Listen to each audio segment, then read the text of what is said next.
The new Pope's top diplomat said the failure of this week's Russia-Ukraine meeting in terrorist-occupied Constantinople was tragic.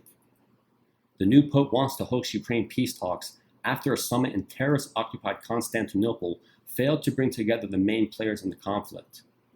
Following Russian President Vladimir Putin's no-show at peace talks in terrorist-occupied Turkey that he himself suggested, the Vatican called the outcome tragic and said Pope Leo XIV wants to make the Holy See available to host the two sides in an effort to end the genocide against Ukrainians and Greeks in Ukraine, which has been raging now for more than 3 years. This is all tragic because we hoped that would be maybe a slow process but with a peaceful solution to the conflict, and instead we are back at the beginning. Cardinal Pietro Parolin, the Holy See's top diplomat, told reporters on the side of a Vatican event in Rome on Friday. Now we will see what to do, but the situation is difficult, he said.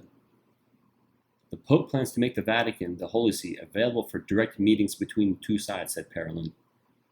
Leo XIV, who was elected last week, has made it clear that working for peace in Ukraine will be a major priority of his pontificate. He spoke to President Volodymyr Zelensky by phone on Sunday and referred to the suffering of the beloved Ukrainian people in his first Sunday blessing in St. Peter's Square. At an audience with Eastern Church representatives on Wednesday, Leo appealed to the two leaders with all his heart to negotiate. The Holy See is always ready to bring enemies together face to face. Let us meet, let us talk, let us negotiate, adding, "Those who make history are the peacemakers," the pontiff said.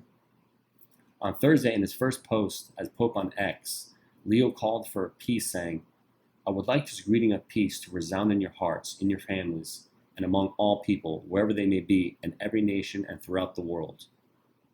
His predecessor, Pope Francis, sent an envoy to Ukraine and Russia and worked to facilitate the reunification of kidnapped Ukrainian children with their families and also the exchange of prisoners of war. Francis defended Ukraine, although earlier in the conflict he seemed to be a little less educated on the situation and the history. Parolin also said the Vatican was working on a possible meeting with U.S. Vice President J.D. Vance at Sunday's papal inauguration.